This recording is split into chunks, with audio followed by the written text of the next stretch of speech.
El Comité para la Seguridad del Estado, o más comúnmente KGB, fue el nombre de la agencia de inteligencia y de la agencia principal de policía secreta de la Unión Soviética del 13 de marzo de 1954 al 6 de noviembre de 1991. El dominio del KGB fue aproximadamente el mismo que el de la CIA o la División de Contrainteligencia del FBI en Estados Unidos. Ha sido conocido popularmente como el Centro. Se encargó de obtener y analizar toda la información de inteligencia de la nación. Desapareció semanas antes de la disolución de la Unión Soviética. A partir de allí surgió el Servicio de Inteligencia Exterior, que pasó a dirigir las actividades de espionaje fuera del país y conservar toda la documentación referente al KGB. Historia. El KGB en los países del bloque socialista. De la misma manera que la Ojrana durante el régimen zarista, de la que en cierta manera es sucesora, la tarea del KGB en la Unión Soviética y los países socialistas durante la Guerra Fría era supervisar exhaustivamente la opinión pública, la subversión interna y los posibles complots desestabilizadores en el bloque soviético.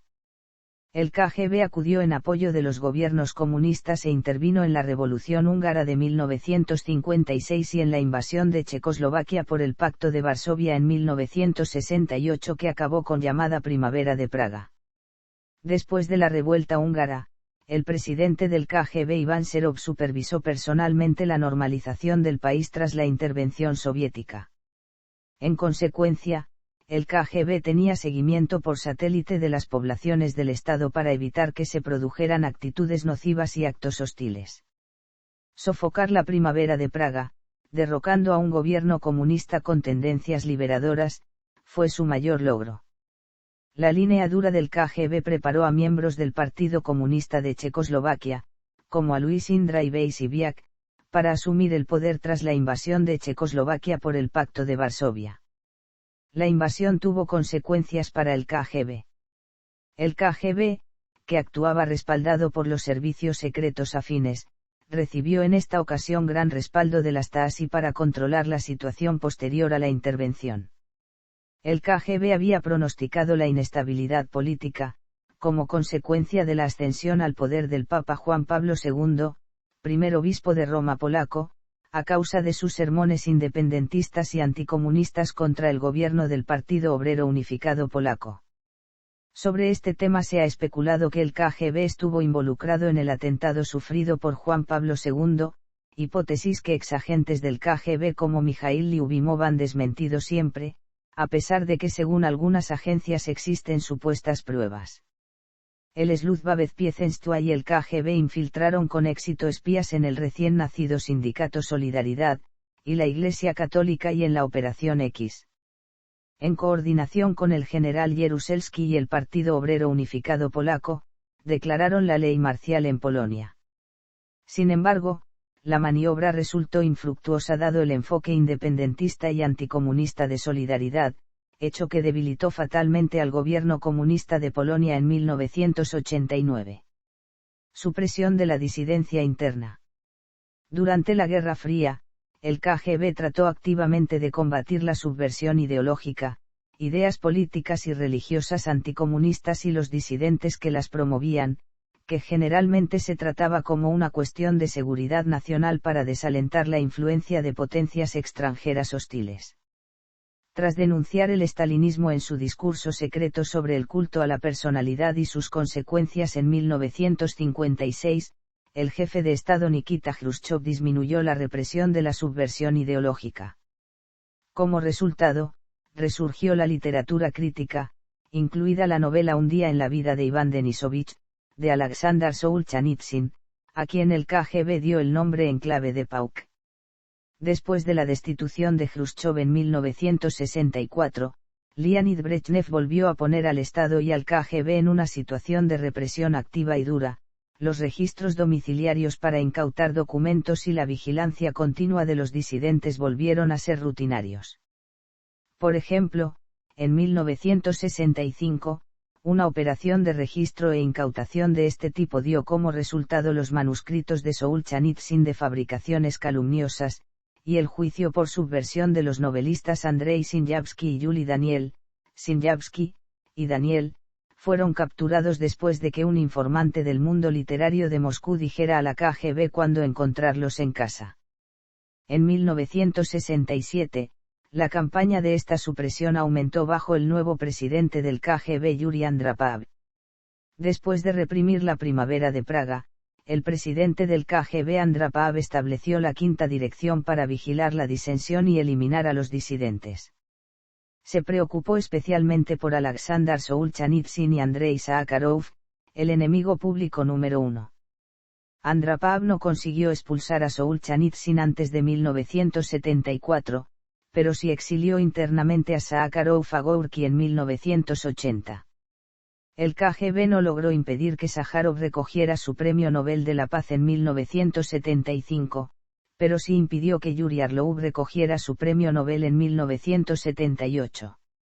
El presidente Andropov supervisó ambas operaciones.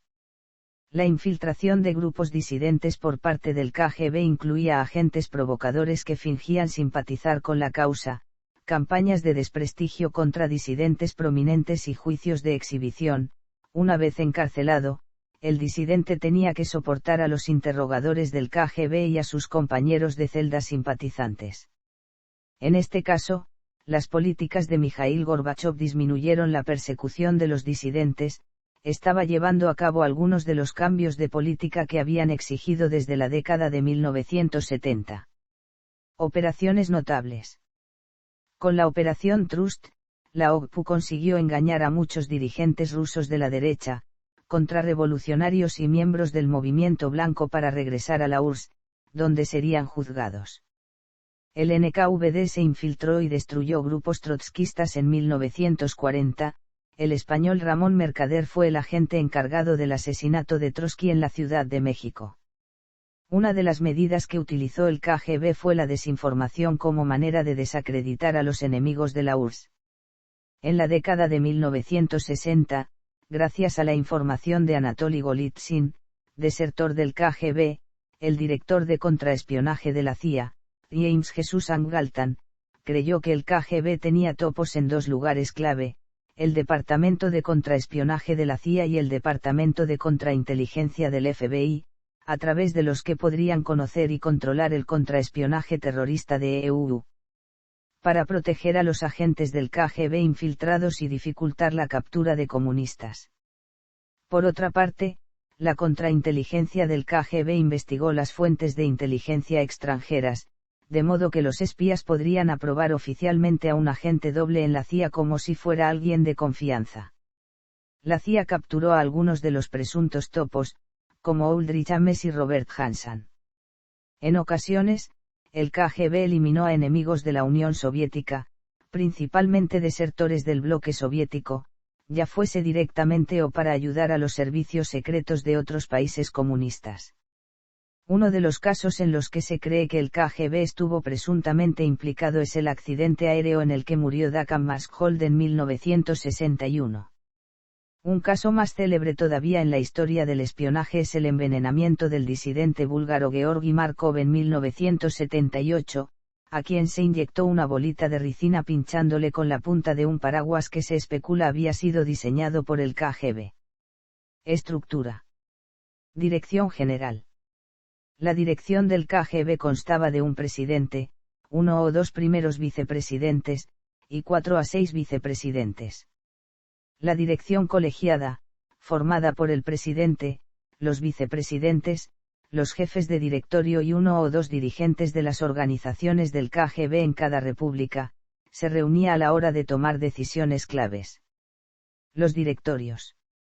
El KGB estaba organizado en diversos directorios, algunos de ellos con estatus de alto debido a su importancia. El primero alto directorio, responsable de operaciones exteriores y de contrainteligencia. Este alto directorio tenía numerosos subdirectorios en su interior, asignados cada uno de ellos a una zona geográfica del planeta. El segundo alto directorio, responsable de la contrainteligencia y del control político en el interior de la Unión Soviética.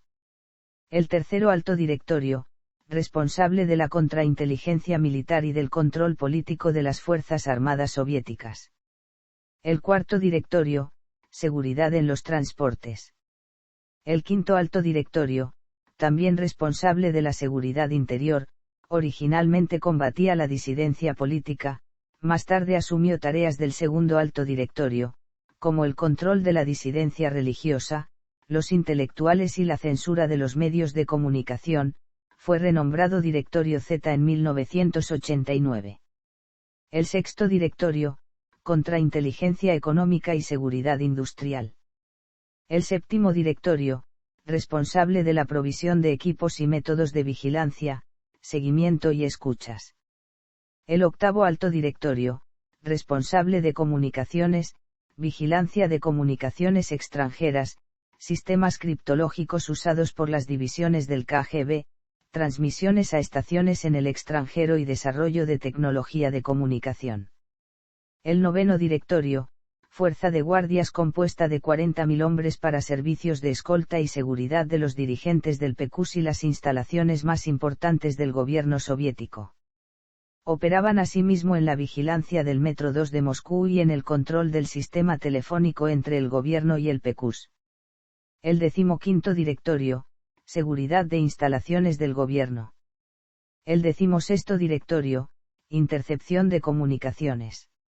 Ascendido de departamento a directorio, operaba en los sistemas telefónicos y telegráficos del gobierno de la URSS, asegurando la intercepción de todas las comunicaciones de interés para el KGB.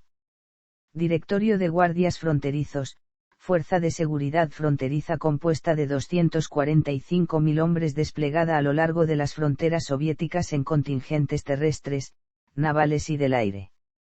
Directorio de Operaciones y Tecnología, responsable de todos los centros científicos y laboratorios del KGB, encargados de la producción de material de escuchas, veneno, psicotrópicos, etc. Los departamentos. El KGB también estaba formado por los siguientes departamentos y destacamentos independientes. Departamento de Persona. Departamento de Finanza Limitado. Departamento de Administración. Secretariado. Dirección de Apoyo Técnico. Archivos. Comité del PQS. Fuerza de Guardias del Kremlin bajo control del noveno directorio. Era la escolta del Presidium del Soviet Supremo de la URSS. Las estructuras de los destacamentos de operaciones especiales del KGB como el Grupo Alfa, el Grupo Beta, el Delfín y el Vimpel siguen actualmente sin conocerse. Directores.